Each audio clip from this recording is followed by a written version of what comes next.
We look at the title, What If? It's interesting. We've been talking about all these different things that we have within Sandler. We look at this little simple couple of words, what if? My question for you is simple things. What if we actually dialed the phone one more time each phoning session? What happens if we actually asked one more tough question than we're comfortable with each sales call? What if we didn't accept excuses from ourselves and from the people who work with us or for us? Big one is, what if we weren't afraid? What if we weren't afraid? You've probably had this question asked to you numerous times. I ask this question almost every talk I do. I could grow my business, I could get to the next level, I can transform only if I could. I heard Jody talk about climbers and campers, great buzzwords we use, awesome stuff. The world of at-leasters are people who know they can get better but choose not to. A winner is someone who climbs. A camper is someone who used to be a winner that decided to have their motivation go from growth to protection. They've built an empire, and now they are afraid of losing it.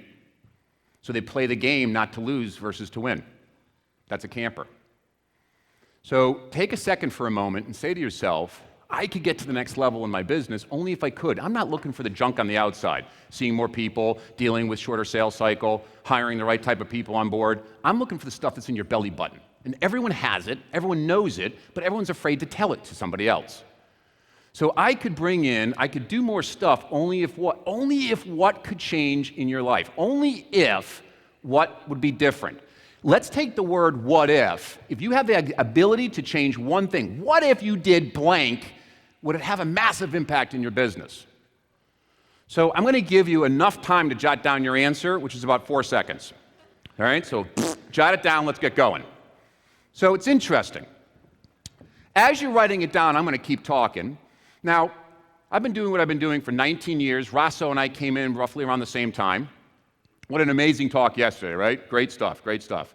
Now, when we come in and we do talks, it doesn't make a difference if it's 5 people, 50 people in the room, 500 people in the room, 5,000 people in the room. It doesn't make a difference. It doesn't make a difference on the topics that we talk about. Prospecting, management, development, executive development, planning, etc. One question always seems to pop up consistently across the board. Glenn, I have someone who has amazing product knowledge, but just doesn't do it. I have someone who has massive people bank. They know everybody. They just don't seem to see enough people. How come, what makes the difference between someone who has the ability to, yet chooses not to? What's the difference? How come some of us, we shoot out of that cannon, we go right up to the top. We are rocking and rolling. We are making money. We are on top of the world. We think we are studs, or studesses. Then all of a sudden, we plateau. I like Rosso's term that people who are okay salespeople really mean that they're losers, right? Or they're not good. At the end of the day, how about the people that are on top? Have they been making the same amount of money for the last 4 or 5 years? If they are, they're camping. What happened to their desire and commitment to grow to all of a sudden be a camper? So we look at these things, the same questions I get all the time.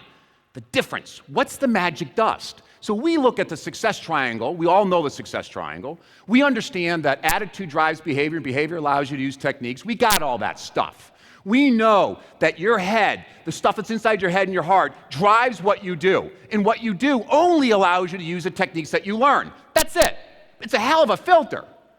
But when we look at attitude, we know stuff like this, and you've already heard a lot of it today, yesterday. Things like, if you want to write them down, desire is number 1, commitment's number 2. And desire and commitment, you've heard me speak in the past, it's just not desire and commitment for success.